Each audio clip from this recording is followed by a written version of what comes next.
Hi hello ವೀಕ್ಷಕರೇ, ಮತ್ತೊಮ್ಮೆ ನಿಮ್ಮೆಲ್ಲರಿಗೂ ನಮ್ಮ ಚಾನಲ್ಗೆ ಸ್ವಾಗತ. ನಾನು ನಿಮ್ಮ ಮಂಗಳ ಚೇತನ್. ಇಂದಿನ ಈ ವಿಡಿಯೋದಲ್ಲಿ ಹಳ್ಳಿಯಲ್ಲಿ ಮಾಡೋ ಅಂಥ ಅನ್ಗೊನೆ ಸೊಪ್ಪನ್ನ ಯೂಸ್ ಮಾಡಿಕೊಂಡು ಹಾಲು ಸಾರನ್ನು ಹೇಗೆ ಮಾಡೋದು ಅಂತ ನೋಡೋಣ.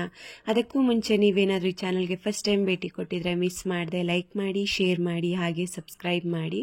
ಆ್ಯಕ್ಚುಲಾಗಿ ಈ ಸಿಟಿಲಿರೋ ನಮಗೆ ಅನ್ಗೊನೆ ಸೊಪ್ಪು ಅಂದರೆ ಏನು ಅಂತಲೇ ಗೊತ್ತಿರಲ್ಲ. ಈ ದಂಟಿನ ಸೊಪ್ಪು ಅಥವಾ ಮೆಂತ್ಯ ಸೊಪ್ಪು ಇವೆಲ್ಲ ಗೊತ್ತು, ಬಟ್ ಅನ್ಗೊನೆ ಸೊಪ್ಪು ಅಂದರೆ ಇದೇನು ಸೊಪ್ಪಪ್ಪ ಅಂತಾರೆ. ಆ್ಯಕ್ಚುಲಿ ಈ ಸೊಪ್ಪುಗಳು ಹಳ್ಳಿಗಳಲ್ಲಿ ಸಿಗುತ್ತೆ, ಕೆರೆ ದಂಡೆಗಳಲ್ಲಿ ಅಥವಾ ಹೊಲದ ಬದಿಗಳಲ್ಲಿ ಸಿಗುತ್ತೆ. ಈ ಸೊಪ್ಪು ಎಷ್ಟು ಚೆಂದ ಅಂದರೆ ಆ್ಯಕ್ಚುಲಿ ಕಣ್ಣು ಕಾಣದೇ ಇರೋರು 41 ದಿನ ಈ ಸೊಪ್ಪನ್ನು ತಿಂದರೆ, ಲೈಕ್ ಪಲ್ಯ ಅಥವಾ ಸಾರು ಏನಾದರೂ ಹಿಂಗೆ ಮಾಡಿಕೊಂಡು ತಿಂದರೆ ಅವರಿಗೆ ದೃಷ್ಟಿ ಮತ್ತೆ ಬರುತ್ತೆ ಅಂತ ಹೇಳ್ತಾರೆ. ಮತ್ತು ತುಂಬ ಮೆಡಿಸಿನಲ್ ವ್ಯಾಲ್ಯೂ ಇರೋವಂಥ ಸೊಪ್ಪು ಕೂಡ. ಇದು ನೋಡೋದಕ್ಕೆ ಈ ರೀತಿ ಇರುತ್ತೆ. ತುಂಬ ಜನ ತುಂಬೆ ಅಂತ ಕನ್ಫ್ಯೂಸ್ ಮಾಡ್ಕೊಳ್ತಾರೆ. ಇದು ತುಂಬೆ ಅಲ್ಲ, ಇದು ಅನ್ಗೊನೆ ಸೊಪ್ಪು. ಸೊ ಇದರಲ್ಲಿ ಸಣ್ಣದಾಗಿ ಹೂವು ಇರುತ್ತೆ, ಬಿಳಿ ಬಿಳಿ ಹೂವು ಇರುತ್ತೆ. ಆ ಹೂವನ್ನು ಕಿತ್ತಾಕ್ಬಿಟ್ಟು ಬಲ್ತಿದ್ರೆ, ಇಲ್ಲ ಎಳೆದಿದ್ರೆ ಅದು ಯೂಸ್ ಮಾಡ್ಕೋಬೋದು, ಏನಾಗಲ್ಲ. ಸೊ ಈ ಸೊಪ್ಪನ್ನ ಯೂಸ್ ಮಾಡಿಕೊಂಡು ನಾವಿವತ್ತು ಹಾಲು ಸಾರನ್ನು ಮಾಡ್ತಾ ಇದ್ದೀವಿ. ಯೂಶಲಿ ಮರ್ಸೊಪ್ಪೆಲ್ಲ ಇದರಲ್ಲಿ ಮಾಡೋಕ್ಕೆ ಹೋಗಬೇಡಿ, ಏಕೆಂದರೆ ಬುಡ ತುಂಬ ಗಟ್ಟಿ ಇರುತ್ತೆ. ಸೊ ಅಷ್ಟು ರುಚಿ ಬರಲ್ಲ, ಸ್ವಲ್ಪ ನಾರು ಅನಿಸುತ್ತೆ. ಹಾಗಾಗಿ ಹಾಲು ಸಾರಿಗೆ ತುಂಬ ಚೆನ್ನಾಗಿರುತ್ತೆ. ಒಮ್ಮೆ ಟ್ರೈ ಮಾಡಿ ಹೇಗೆ ಬಂತು ಅಂತ ತಿಳಿಸಿ. ಇದನ್ನು ನನಗೆ ಅಮ್ಮ ಹೇಳ್ಕೊಟ್ಟಿದ್ದ ರೆಸಿಪಿ. ಸೊ ಅವರೇ ಎಲ್ಲ ನೀಟ್ ಮಾಡೋದು ಎಲ್ಲ ಅವರೇ ಹೇಳ್ಕೊಟ್ಟು ಮಾಡಿಸ್ತಾ ಇದ್ರು. ಸೊ ಕೆಲವು ಯೂಸ್ಫುಲ್ ಆಗೋವಂಥ ವಿಡಿಯೋ ಮಾಡೋಣ. ಹೆಲ್ತಿಯಾಗಿ ನಾವು ಹಳ್ಳಿಗಳಲ್ಲಿದ್ದಾಗ ತಿಂದಿದ್ದು, ನಾವು ಚಿಕ್ಕವರಾಗಿದ್ದಾಗ ಇವನ್ನೆಲ್ಲ ಯಾವಾಗೂ ತಿಂತಾ ಇದ್ವಿ. ಬಟ್ ಈಗ ಸಿಟಿ ಲೈಫಲ್ಲಿ ಇವೆಲ್ಲ ಮಾಡೋದೆಲ್ಲ, ಇದು ಹೇಗೆ ಮಾಡ್ತಾರೆ ಅನ್ನೋದು ನಮಗೆ ಗೊತ್ತಿಲ್ಲ. ಸೊ ಹೀಗಾಗಿ ಈ ರೆಸಿಪಿಗಳು ಇವನ್ನೆಲ್ಲ ತೋರಿಸೋಣ ಅಂತ ನಾನು ಪ್ರಯತ್ನ ಪಡ್ತಾ ಇದ್ದೀನಿ. ಸೊ ನೋಡಿ, ಈಗ ಒಂದು 4-5 ಸರಿ ಚೆನ್ನಾಗಿ ವಾಶ್ ಮಾಡಿಕೊಂಡು ಈ ಸೊಪ್ಪನ್ನು ಬೇಯೋದಕ್ಕೆ ಇಡ್ತಾ ಇದ್ದೀನಿ. ಈ ಸೊಪ್ಪನ್ನು ತುಂಬ ಹೊತ್ತು ಬೇಯಿಸಬೇಕು, ಏಕೆಂದರೆ ಯೂಶಲಿ ಸೊಪ್ಪು ಅಂದರೆ ಒಂದು 2 ನಿಮಿಷಕ್ಕೆ ಬೆಂದ್ಬಿಡುತ್ತಲ್ಲ. ಬಟ್ ಈ ಸೊಪ್ಪು ಬೇಯೋದಕ್ಕೆ ಸುಮಾರು ಒಂದು 8ರಿಂದ 10 ನಿಮಿಷ ಆಗುತ್ತೆ. ನೋಡಿ, ಈಗ ಒಂದು ಪಾತ್ರೆಗೆ ಸೊಪ್ಪು, ಸ್ವಲ್ಪ ನೀರು, ಉಪ್ಪನ್ನು ಹಾಕಿ ಸುಮಾರು ಒಂದು 10 ನಿಮಿಷ ಬೇಯಿಸ್ತಾ ಇದ್ದೀನಿ. ಹಾಗೆ ಇಲ್ಲಿ ಸೊಪ್ಪು ಬೇಯೋದಕ್ಕೆ ಇಟ್ಬಿಟ್ಟು ಖಾರಕ್ಕೆ ರೆಡಿ ಮಾಡ್ಕೊಳ್ತಿದ್ದೀನಿ. ಖಾರಕ್ಕೆ ಒಂದು 3 ಸ್ಪೂನಷ್ಟು ತೆಂಗಿನಕಾಯಿ, 2 ಸ್ಪೂನ್ ಹುರಿಗಡ್ಲೆ, ಒಂದು 10 ಬೆಳ್ಳುಳ್ಳಿ ಹೆಸಳು, ಹಾಗೆ ಒಂದು ಅರ್ಧ ಸ್ಪೂನಷ್ಟು ಪೆಪ್ಪರು, 1 ಸ್ಪೂನಷ್ಟು ಜೀರಿಗೆಯನ್ನು ತಗೊಂಡಿದ್ದೀನಿ. ಕರಿಬೇವಿನ ಸೊಪ್ಪನ್ನು ಒಗ್ಗರಣೆಗೆ ಸೈಡ್ಗೆ ಎತ್ತಿಟ್ಕೊಂಡು ಇವೆಲ್ಲವನ್ನು ಮಿಕ್ಸಿ ಜಾರ್ಗೆ ಟ್ರಾನ್ಸ್ಫರ್ ಮಾಡ್ಕೊಳ್ತಾ ಇದ್ದೀನಿ. ಹಾಗೆ ಇದಕ್ಕೆ ಒಂದು ಇಡಿಯಷ್ಟು ಕೊತ್ತಂಬರಿ ಸೊಪ್ಪು ಹಾಕಿ, ಕೊತ್ತಂಬರಿ ಸೊಪ್ಪು ಎಷ್ಟು ಹಾಕಿದ್ರೂ ತುಂಬ ಚೆನ್ನಾಗಿರುತ್ತೆ. ಹಾಗೆ ಮೆಣಸಿನ್ಕಾಯಿ 2 ಹಾಕಿ, ಹಾಗೆ ರುಚಿಗೆ ತಕ್ಕಷ್ಟು ಉಪ್ಪು, ಸ್ವಲ್ಪ ನೀರನ್ನು ಹಾಕ್ಕೊಂಡು ನುಣ್ಣಗೆ ರುಬ್ಕೊಳ್ಳಿ. ಫುಲ್ ನುಣ್ಣಗಾಗಬೇಕು, ತರಿ ಬೇಡ. ಸೊ ನೋಡಿ, ಈಗ ಸೊಪ್ಪು ಕೂಡ ಬೆಂದಿದೆ. ಸೊಪ್ಪು ಈ ರೀತಿ ಕಡ್ಡಿಯನ್ನು ತಗೊಂಡು ಇಚ್ಕಿ ನೋಡಬೇಕು. ಸೊಪ್ಪು ಬೆಂದ್ಬಿಟ್ಟಿರುತ್ತೆ, ಕಡ್ಡಿ ಬೆಂದಿರಲ್ಲ. ಸೊ ಹಾಗಾಗಿ ಕಡ್ಡಿ ಸ್ಮ್ಯಾಶ್ ಆಗಬೇಕು, ಅಲ್ಲಿವರೆಗೂ ನೀವು ವೆಯ್ಟ್ ಮಾಡಬೇಕು. ನೋಡಿ, ಈಗ ಕಡ್ಡಿಯನ್ನು ಇಚ್ಕಿ ತೋರಿಸ್ತೀನಿ ನಾನು, ಇನ್ನೂ ಬೆಂದಿಲ್ಲ. ಸೊ ಇದು ಇನ್ನೂ ಬೇಯೋದಕ್ಕೆ ಟೈಮ್ ತಗೊಳುತ್ತೆ. ಸೊ ಮತ್ತೆ ಒಂದು 2ರಿಂದ 3 ನಿಮಿಷ ಬೇಯಿಸಿ ಆಮೇಲೆ ನೋಡಿ, ಈಗ ಸುಮಾರು 10 ನಿಮಿಷ ಆಗಿದೆ. ಕಡ್ಡಿ ನೋಡಿ, ಸ್ಮ್ಯಾಶ್ ಮಾಡಿದ್ರೆ ನೀಟಾಗಿ ಸ್ಮ್ಯಾಶ್ ಆಗ್ತಿದೆ. ಇಷ್ಟು ಬೇಯಬೇಕು, ಇಲ್ಲಾಂದರೆ ಸಾಂಬಾರ್ ಟೇಸ್ಟ್ ಬರಲ್ಲ. ನೋಡಿ, ಈಗ ಸೊಪ್ಪೆಲ್ಲ ಚೆನ್ನಾಗಿ ಬೆಂದಿದೆ ಅಲ್ಲ, ಇದನ್ನ ಈಗ ಸ್ಟ್ರೈನ್ ಮಾಡ್ಕೊಳ್ಳಿ. ಅಂದರೆ ನೀರು ಮತ್ತು ಸೊಪ್ಪನ್ನು ಸಪ್ರೇಟ್ ಮಾಡ್ಕೊಳ್ಳಿ. ಆ ನೀರನ್ನು ಕೂಡ ಬಿಸಾಕಬೇಡಿ, ಅದು ಕೂಡ ತುಂಬ ಒಳ್ಳೆಯದು, ಹೆಲ್ತಿ ಕೂಡ. ಸೊ ಇದನ್ನು ಸ್ಟ್ರೈನ್ ಮಾಡಿಕೊಂಡು ಫುಲ್ಲು ನೀರನ್ನು ಒಮ್ಮೆ ಚೆಂದ ಬಸ್ಕೊಂಡು ಈ ಸೊಪ್ಪನ್ನು ನಾವು ತೆಗೆದಿಟ್ಕೊಂಡಿರೋಂಥ ಹಾಲಿಗೆ ಹಾಕಬೇಕು. ಹಾಲನ್ನು ಕಾಯಿಸಿ ಆರಿಸಿ ಇಟ್ಕೊಳ್ಳಿ. ಇದಕ್ಕೆ ಸುಮಾರು 1ರಿಂದ 2 ಗ್ಲಾಸಷ್ಟು ಹಾಲು ಬೇಕಾಗತ್ತೆ. ಸೊ ನಿಮಗೆ ಹಾಲು ಎಷ್ಟು ಬೇಕೋ ಸಾಂಬಾರ್ ಕನ್ಸಿಸ್ಟೆನ್ಸಿ ಮೇಲೆ ಹಾಲನ್ನು ತಗೊಳ್ಳಿ. ನೋಡಿ, ಹಾಲು ಕಾದು ಆರಿರೋ ಅಂಥ ಹಾಲು, ಇದಕ್ಕೆ ನಾವು ಸೊಪ್ಪನ್ನು ಹಾಕ್ಬಿಟ್ಟು ನೆನೆಯೋದಕ್ಕೆ ಬಿಟ್ಬಿಡ್ತೀವಿ. ಸೊ ಫುಲ್ ಆರಲಿ, ಇದು ಒಂದು 10 ನಿಮಿಷ ಆಗಲಿ. ಈಗ ಸಾಂಬಾರು ಮಾಡ್ಕೊಳ್ಳೋಣ. ಸೊ ಮೊದಲಿಗೆ ಒಂದು ಪಾತ್ರೆಗೆ ಒಂದು 2 ಸ್ಪೂನಷ್ಟು ಎಣ್ಣೆ, ಅದಕ್ಕೆ ಸ್ವಲ್ಪ ಸಾಸಿವೆ ಹಾಗೆ ಕರಿಬೇವನ್ನು ಹಾಕ್ಕೊಂಡು, ಅದಾದ ನಂತರ ಸ್ವಲ್ಪ ಅರಿಶಿಣದ ಪುಡಿಯನ್ನು ಹಾಕ್ಕೊಂಡು ಒಂದೊಳ್ಳೆ ಮಿಕ್ಸ್ ಕೊಟ್ಬಿಟ್ಟು ನಾವು ರುಬ್ಬಿಟ್ಕೊಂಡಿರೋ ಅಂಥ ಖಾರವನ್ನು ಹಾಕ್ಕೋಬೇಕು ಇದಕ್ಕೆ.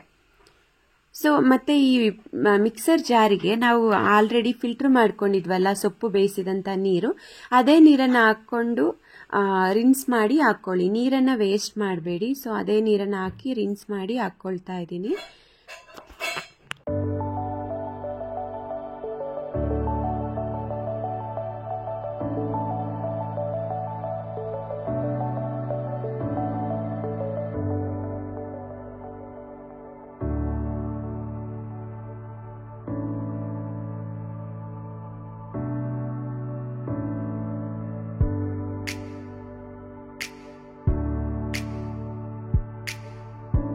ನೋಡಿ ಈಗ ನೀರನ್ನೆಲ್ಲ ಹಾಕಿ ಮಿಕ್ಸ್ ಕೊಟ್ಟು ಈಗ ರುಚಿಗೆ ತಕ್ಕಷ್ಟು ಉಪ್ಪನ್ನು ಹಾಕ್ಕೊಳ್ಳಿ. ಉಪ್ಪು ಆಲ್ರೆಡಿ ನಾವು ಸೊಪ್ಪು ಬೇಯಿಸ್ಬೇಕಾದ್ರೆ ಹಾಕಿದ್ದೀವಲ್ಲ, ಈಗ ಸೊಪ್ಪಿಗೆ ಎಷ್ಟು ಬೇಕೋ ಸಾಂಬಾರಿಗೆ ಅಷ್ಟನ್ನು ಮಾತ್ರ ಹಾಕ್ಕೊಳ್ಳಿ. ಹಾಗೆ ಒಂದು ಕುದಿ ಬೇಯಿಸಿ. ಯೂಶಲಿ ಹಾಲು ಸಾರು ಅಂದರೆ 7 ಕುದಿ ಬರಬೇಕು ಅಂತಾರೆ. ಸೊ ಮೊದಲು ಇದೊಂದು 5 ನಿಮಿಷ ಚೆಂದ ಕುದಿಬೇಕು. ಈ ರೀತಿ ನೋಡಿ ಚೆನ್ನಾಗಿ ಕುದೀತಾ ಇದೆ. ಸೊ ಇದನ್ನು ಒಂದು 5 ನಿಮಿಷ ಆಗಿದೆ. ಈಗ ಇದನ್ನು ಸೈಡಲ್ಲಿ ಕುದಿಯೋಕ್ಕೆ ಬಿಟ್ಬಿಟ್ಟು ನಾವು ಸೊಪ್ಪನ್ನು ಹಾಲಿಗೆ ಹಾಕಿದ್ದೀವಲ್ವ, ಸೊ ಅದನ್ನು ನಾವು ತಕ್ಕೊಳ್ಳೋಣ. ನೋಡಿ ಇದನ್ನು ಚೆನ್ನಾಗಿ ಈ ರೀತಿ ಕಿವುಚಬೇಕು. ಹಾಗಾಗಿ ಅಮ್ಮನೇ ಮಾಡ್ತಿದ್ದಾರೆ. ಸೊಪ್ಪನ್ನು ಹಾಲಿಗೆ ಹಾಕಿದ್ವಲ್ಲ, ಈ ರೀತಿ ಚೆನ್ನಾಗಿ ಕಿವುಚ್ಬಿಟ್ಟು ಸೊಪ್ಪನ್ನು ತಕ್ಕೋಬೇಕು. ಅವಾಗೇ ಅದು ಟೇಸ್ಟ್ ಬರೋದು, ತುಂಬ ಚೆನ್ನಾಗಿ ಕೂಡ ಇರುತ್ತೆ.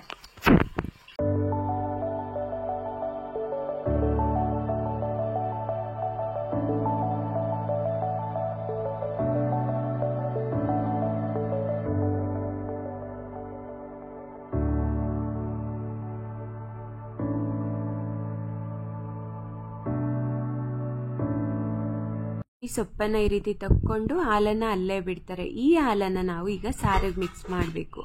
ಸೊ ನಾವು ಹಾಕಿದಂಥ ಒಗ್ಗರಣೆ ಒಂದು 5 ನಿಮಿಷ ಚೆನ್ನಾಗಿ ಕುದ್ದಾದ ನಂತರ ಬಿಸಿನೇ ಇರಬೇಕು. ಅವಾಗ ಹಾಲನ್ನು ಹಾಕಿ ಮತ್ತೆ ಒಂದು 5 ನಿಮಿಷ ಕುದಿಸ್ಬೇಕು. ಅಂದರೆ 7 ಸರಿ ಕುದಿಬೇಕು. ಉಕ್ಕಿ ಹಿಂದಕ್ಕೆ ಹೋಗಿ ಈ ರೀತಿ 7 ಸರಿ ಆಗಬೇಕು. ಹಾಗೆ ಸಾಂಬಾರು ಟೇಸ್ಟ್ ಬರೋದು ಅಂತ ಹೇಳ್ತಾರೆ. ಸೊ ನಾನು ಕೂಡ ಹಾಗೆ ಮಾಡಿದೆ. ಸೊ ಇದು ಒಂದು 5 ನಿಮಿಷ ಆಗುತ್ತೆ. ಹಾಲು ಹಾಕಿದ ಮೇಲೂ ಕೂಡ ಹಾಲು ಸಾಂಬಾರು ರೆಡಿ ಆಗೋದಕ್ಕೆ. ನೋಡಿ ಈಗ ಕುದಿಸ್ತಾ ಇದ್ದೀನಿ. ಒಂದು 7 ನಿಮಿಷ ಆಯಿತು ಅಂದ್ಕೊಳ್ಳಿ.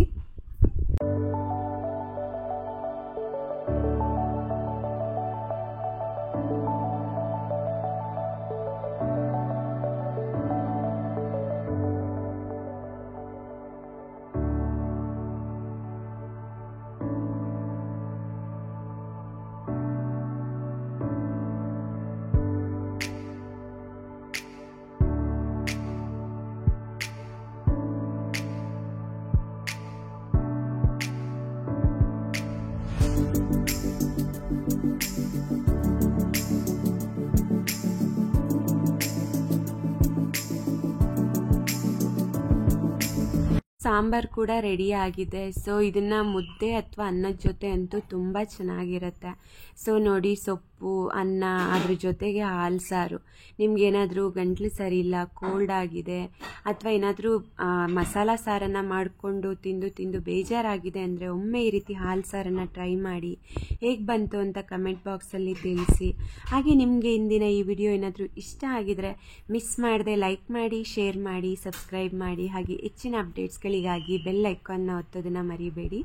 ಈ ವಿಡಿಯೋವನ್ನು ನೋಡಿದ್ದಕ್ಕಾಗಿ ನಿಮ್ಮೆಲ್ಲರಿಗೂ ಧನ್ಯವಾದ. Thank you so much friends.